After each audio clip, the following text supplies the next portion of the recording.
들어가는 방법도 있어요. 그러니까 여기는 이 야외 테이블, 이 온실은 여기 홀딩을 해서 쫙 열어서 그냥 열어놓는 공간이 될 수 있잖아요. 여름에 그냥 열어놓는 거죠. 외부로.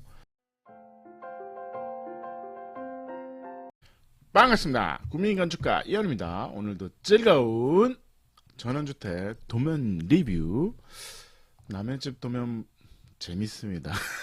오늘 우리 카페, 네이버 카페에 빨래 앤 피존이라는 분이 이제 올려주셨네요. 빨래 피존, 빨래를 좋아하시나 봐요. 보십시다. 마지막으로 우연히 알게 된 건축가, 이현욱 건축사님, 건축사 맞습니다. 건축가도 맞습니다. 채널이지만 요즘 덕분에 술 마시거나 무의명히 보낼 시간에 유튜브 보면서 설계 도면 따라 그려보면서 좋은 시간을 보내고 있습니다. 또한 설계비를 돈을 더 쓰자, 허가 도면이 아닌 정말 이쁘게 설계된 좋은 집에 살아보자, 이런 생각을 하니 일도 더 열심히 하게 됩니다. 감사합니다. 건축사님 채널에 승승장구하시길 바랍니다. 그로 인하여 많은 구독자분이 건축사님의 멋진 설계로 좋은 집을 지면서 다들 행복하시길 바랍니다. 미리 조언 감사드리며 아파트 벗어나서 주택에 멋지게 살고 싶습니다. 긴 글 읽어줘서 감사합니다. 감사합니다. 제가 감사하죠. 질문사항이 많으시더라고요. 두 장으로. 도면도 되게 고민을 많이 하시는 것 같아요. 고민을 많이 하는 것 같은데 어쨌든 읽어봅시다. 질문사항. 거실과 주방을 분리하고 싶어요. 벽을 만들었습니다. 답답한 느낌이 들까요? 웬만하면 분리 안 하시는 게 낫죠. 분리하면 아무래도 공간이 좁아지니까 더 큰 공간이 필요하거든요. 그래서 권하진 않습니다. 거실과 주방을 분리하는 걸 권하지 않는데 한번 평면도를 보면 여기가 거실이네요. 거실이고 주방을 분리했네요. 그래서 이 벽이 있어야 되냐? 그거는 어떻게 뭐 목적이 있으면 좋습니다. 주방에서 어쨌든 거실로 냄새가 나는 게 싫다. 뭐 이런 절대적인 이제 그게 있으면 당연히 막는 게 낫죠. 그래서 아예 분리시키는 게 나을 수도 있습니다. 그 목적이 있으시면 분리하는 건데 그 선택은 하셔야 됩니다. 어쨌든 벽이 있으면 당연히 느낌이 답답하겠죠. 건축가님이 좋아하시는 일본식 색감 화장실을 사용했습니다. 좋아요. 변기 크기가 90인데 이거 너무 작아서 손님한테 좁아 보이는 느낌이 나니까 1200으로 넓히고 세탁기, 세면대 공간을 그만큼 줄이려 하는데 공간이 낭비일까요? 아닙니다. 뭐 1200? 그래요. 900이라는 거는 이제 일본의 910이죠. 이런 그리드에 맞는 구조를 쓰면 구조비가 저렴하니까. 근데 대한민국은 그 시스템이 지금 없습니다. 없으니까 1200을 해줘도 상관은 없습니다. 침실 1, 2의 긴 벽 쪽 말고 짧은 벽 쪽으로 추가로 창을 더 내면 냉난방에 있어서 많이 불리할까요? 이런 거네요. 방이 있는데 추가적으로 여기 창 있네요. 창 있고 여기 창 있고 여기 창이 있겠죠. 아, 이쪽에 창이 있네요. 추가적으로 있는데 이건 상관없습니다. 여기는 작은 창, 예를 들어서 뭐 600에 600 환기에는 좋습니다. 이렇게 큰 창이 있는 게 필요한 게 아니라 작은 창을 여러 개 내는 건 찬성입니다. 왜냐하면 바람이 일로 불어서 일로 들어오니까 이게 어쨌든 환기에는 훨씬 도움이 됩니다. 창문 하나보다는 양면에 창문이 있는 게 좋습니다. 그래서 이거는 좋은 생각입니다. 냉난방이 불리하지 않죠. 그러니까 작은 거 하나가 600에 600, 1m, 1m 사이즈 이하면 관계가 없습니다. 집에 들어오자마자 손 씻고 온실에서 수도를 쓸 수 있는 일이 많을 것 같아요. 세면기와 수도를 설치하려고 하는데 실내지만 동파 위험이 있지 않을까요? 없습니다. 실내는 동파 위험이 없는데 온실 여기 온실이 어디지? 온실에서 수도를 쓸 일이 있어요. 온실 영하로 떨어질 때 동파 문제거든요. 온실이 어디 있나? 아, 현관미 온실 여기 되게 크네요. 여기는 어쨌든 아니면 그 동파 방지용 그 수도가 있습니다. 우리가 마당에도 동파 방지용 수도를 놓습니다. 그래서 그런 걸 놓으시면 되는 거죠. 그래서 상관은 없습니다. 가장 궁금한 질문입니다. 이게 제일 궁금하신가 봐요.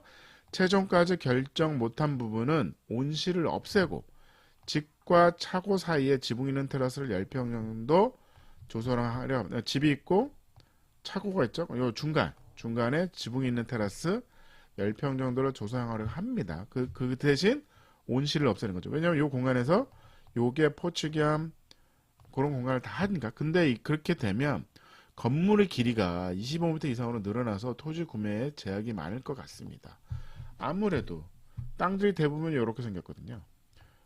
이렇게 생긴 땅이 별로 도로변에 없기 때문에 그거는 뭐 틀린 얘기는 아닙니다. 온실이 한여름에는 온도 관리가 잘 되겠지만 다른 계절에는 조금 이득이 되는 부분도 많고 저 부분에서 식사나 바베큐, 건지성이 말하는 지붕 없는 테라스 역할을 하는 것도 어느 방식이 좋을까요? 제가 봤을 때는 어쨌든 별개의 문제입니다. 온실은 온실이죠. 온실이 여름에는 이 자체가 뜨거워지는데 이 뜨거운 열을 지붕이 열립니다. 열리는 부분이 있어 뜨거운 게 빼주면 됩니다. 그래서 대부분이 온실, 그냥 일반적인 온실을 보면 여기가 이렇게 열려요. 이렇게. 왜냐면 뜨거운 게 모이거든? 이게 빠지게. 여기에 창을 열면 바람이 불어서 빠지게. 환기가 되면 여름에 이렇게 덥지 않습니다. 그래서 그런 게 하면 상관이 없고 당연히 나머지 봄, 여름, 가을, 겨울 다 쓸 수 있는 거죠. 그래서 사실은 온실을 권합니다. 근데 너무 크게 하실 필요는 없습니다. 그래서 그건 설명드렸고요. 침실 3은 창문과 미닫이 문 중 뭐가 더 나을까요? 침실 3을 볼까요? 침실 하나, 둘, 침실 3. 침실 3 여기 있네요. 온실 쪽으로 창이 있네요. 침실 3이죠. 이게 침실 3인데 창문과 미닫이 문 중에 뭐가 더 나을까요? 창문과 미닫이 문? 창문과 이거 여닫이죠? 네. 창문과 미닫이 문 중 뭐가 더 나을까요? 이해가 안 가는데요? 이해가? 이 창문인 것 같은데 창문에서 나가는 거 근데 책상과 침대와 옷장을 놔서 거의 뭐 빡빡한데요? 빡빡해서 3600이죠. 빡빡해서 어쨌든 전체적으로 소파, 벤치 구성이 이렇게 되네요. 거실 주방이 있고 거실 주방이 있습니다. 그 다음에 하나 둘 방새가 있고 차고가 있는 거죠. 근데 전체적으로 어쨌든 볼륨이 기네요. 이 자체로 어쨌든 사실은 그 남향 쪽으로 뭔가를 다 늘어놓는 평면이 다 좋습니다. 이게 좁을수록 열 효율은 좋은 거예요. 왜냐하면 이게 길면 길수록 남쪽에 있는 햇볕이 아무래도 들어오는 게 한계가 있잖아요. 그래서 나쁘지는 않습니다. 아는데 어쨌든 이런 평면도는 토지를 어떻게 사냐에 따라서 이게 뭐 안 될 수도 있죠. 그러면 예를 들어서 창고는 뭐 이렇게 준다든지 뒤에 붙을 수도 있는 거죠. 그래서 어찌됐든 요 방이 하나 둘 세 개가 있고 여기를 거실이 있고 욕조가 있고 햇볕은 이쪽인 것 같습니다. 이쪽이 남향인 것 같아요. 이게 4자가 이렇게 북쪽, 여기가 남쪽, 여기가 남쪽이죠. 남쪽 부분이 있고 남쪽 부분에서 데코와 이 부분이 이제 현관 역할을 하는 것 같아요. 현관이고 여기는 야외 테이블 같은 온실인 거죠. 그래서 어떻게 보면 여기가 현관이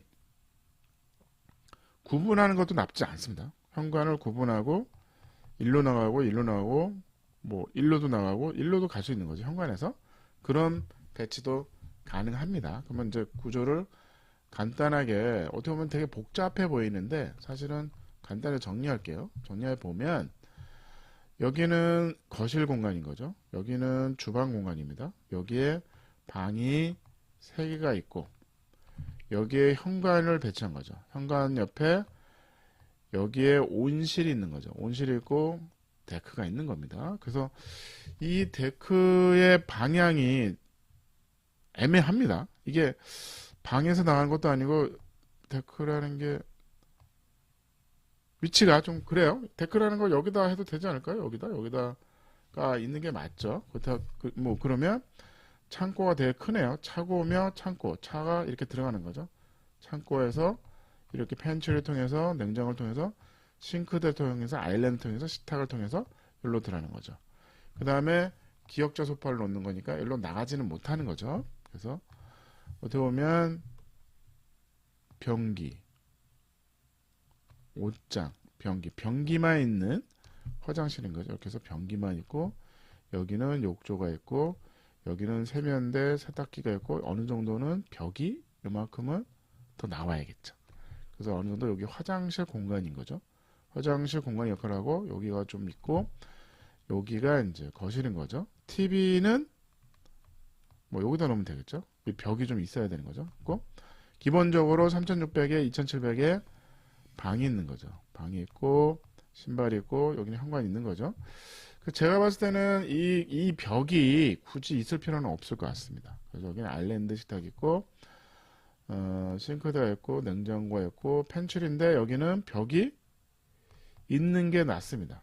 벽이 있는 게 낫습니다. 그래서 벽이 있고 여기는 다용도실 같은 거죠. 다용도실에 세탁기, 김치냉장고, 보조주방 역할을 하는 거고 여기를 통해서 이제 차고 겸 창고로 가는 그런 구조입니다. 그래서 나름대로는 뭐 괜찮습니다. 빨래 피조님 요 방식대로 하면 되고 제가 봤을 때는 온실이 있는 게 낫고 굳이 그 집에 차고 겸 여기 지붕 있는 테라스 하면 이게 평면이 더 길어지는 거거든요. 그래서 그러실 필요는 없고 어쨌든 이것만 해도 되게 20m입니다. 20m면 땅이 전반적으로 이렇게 생겼거든요. 이 폭이 20m면 되게 큰 땅을 해야 되는 거잖아요. 아니면 뭐 이럴 수도 있죠. 이럴 수도 있습니다. 예를 들어서 땅인데 예를 들어서 땅인데 땅이 이렇게 생겼어요. 그러면 집을 여기다 하고 차고를 여기다 놓는 별도의 아니 방법이 없잖아요. 이 폭이 예를 들어서 땅이 뭐 18m야. 그러면 지금 이 평면도가 안 들어가잖아요. 그러면 어쩔 수 없이 차고는 그냥 별동으로 앞으로 빼는 거죠. 이게 입당밖에 없으니까. 여기다 차고를 놓으면 안 되잖아요. 뭐 없잖아요. 그러면 차라리 길에서 가까운 공간에 차고를 만들고 이게도 이렇게 들어가서 이게 남향이니까 남향에 들어가서 이런 게 구조가 맞을 수 있습니다. 그래서 어떻게 보면 여기가 이제 주방과 여기가 방이 하나 둘 세 개 거실 주방이 되는 거죠. 그러면 이 방이 이 차고에 의해서 햇볕이 가리지 않을까는 나쁘지는 않을 것 같아요. 그 다음에 요 부분이 지붕이 있는 테라스가 될 수도 있죠. 차고가 들어서 지붕이 있는 테라스를 통해서 일로 주방으로 갈 수 있는 구조가 될 수도 있습니다. 그거 참고하시고요. 그 다음에 침실의 가구 배치는 적당한가요? 네, 뭐 침실의 가구 배치는 책상이 이제 이렇게 있는 게 낫겠죠. 아무래도 책상이 침대랑 이렇게 아니면 여기에 옷장이 이렇게 있고 기본적으로 어찌됐든 문을 열었을 때 잘 보세요. 문을 열었을 때 침대가 보이는 건 별로 좋은 평면도는 아닙니다. 침대가 뭐 이쪽에 있든지 책상이 보이는 게 더 나아요. 사실은 그게 뭐 어쨌든 누워있는 책상이 보이는 게 나은 거죠. 그래서 제가 보기에는 책상이 있고 침대가 여기 있는 침대가 그러니까 책상에서 밖을 볼 필요는 없거든요. 사실 여기도 창을 내면 되니까 그렇다 그러면 침대에서 햇볕이 들고 이런 게 더 날 수도 있거든요. 그래서 여기도 이제 마찬가지인 거죠. 여기도 마찬가지로 문을 열었을 때 뭐 여기 나쁘지 않습니다. 이거는 뭐 방법이 없네. 책상이 여기 있고 여기 옆으로 하는 게 나을 것 같아요. 옆으로 하는 게 그 정도로 보시면 될 것 같습니다. 그 다음에 거실과 온실이 이어지는 문은 여다지보다는 미다지가 더 나을까요? 창이니까 그냥 슬라이딩이 낫습니다. 이게 이런 창도 있죠. 이런 창도 있는데 어쨌든 공간 활용도는 떨어져요. 그래서 그냥 그걸 물어보시는 거구나. 요 방도 마찬가지겠죠. 이렇게 돌려 그냥 슬라이딩 도어, 슬라이딩 우리 거실창 있잖아요. 슬라이딩 도어로 하는 거죠. 이게 그런 식으로 보시면 될 것 같습니다. 데크 현관, 온실, 신발장, 벤치, 신발을 벗을 때 편하게 신는 집 공간, 뭐 이런 거는 보고 추가로 합니다. 괜찮습니다. 제가 지식이 없어서 저렇게 그랬지만 뭐가 어색합니다. 데크도 내부에 한인의 구조가 있으면 좋겠습니다. 그래서 제가 보기에는 이게 데크 역할을 합니다. 온실 겸 데크 역할을 하니까 굳이 여기에 데크가 있을 필요는 없을 것 같아요. 그 다음에 어떻게 보면 온실에서 현관을 들어가는 방법도 있어요. 그러니까 여기는 이 야외 테이블, 이 온실은 여기에 홀딩을 해서 쫙 열어서 그냥 열어놓는 공간이 될 수 있잖아요. 열으면 그냥 열어놓는 거죠. 외부로. 그래서 온실을 통해서 현관을 들어가는 방법도 있습니다. 그래서 온실까지도 지붕이 이어지는 모습을 행하고 있는데 이 경우 온실의 외벽 유리창문을 자발하시기 좋을까요? 아니면 홀딩 유리, 홀딩 유리죠. 홀딩 유리, 홀딩 카페에 있는 홀딩 유리죠. 홀딩을 하셔도 되고 온실까지 지붕을 올리는데 지붕을 예를 들어서 저 같으면 처마가 있는 게 좋은 거 아니에요? 그래서 온실을 다 덮지 말고 요만큼만 지붕이고 요만큼은 유리로. 그러니까 어떻게 보면 온실이 이렇게 공간이 있는데 여기는 처마가 있는 걸로. 어느 정도 햇볕을 실내는 막아주고 근데 여기까지 처마를 다 하면 여기 햇볕이 안 들어오잖아요. 그래서 반만 처마가 있고 지붕 처리하고 반은 유리하는 게 나을 것 같습니다. 침실에서 보면 변기 있는 화장실 방 안으로 들어와 있는 구조인데 혹시 이런 경우 물 내린 소리가 방으로 많이 유입될까요? 차라리 그 방문으로 상관은 없을 것 같습니다. 뭐 그래서 옷장을 커버를 했는데 뭐 2700이니까 꽤 넓어요. 그냥 변기 여기다 놔도 될 것 같은데요. 변기 여기 넣고 그냥 여기 세척기 세면대 놔도 충분할 것 같습니다. 그냥 방은 그냥 이렇게 깨끗하게 정리하셔도 될 것 같습니다. 오늘 도면 리뷰 빨래햄 피존이었습니다. 감사합니다.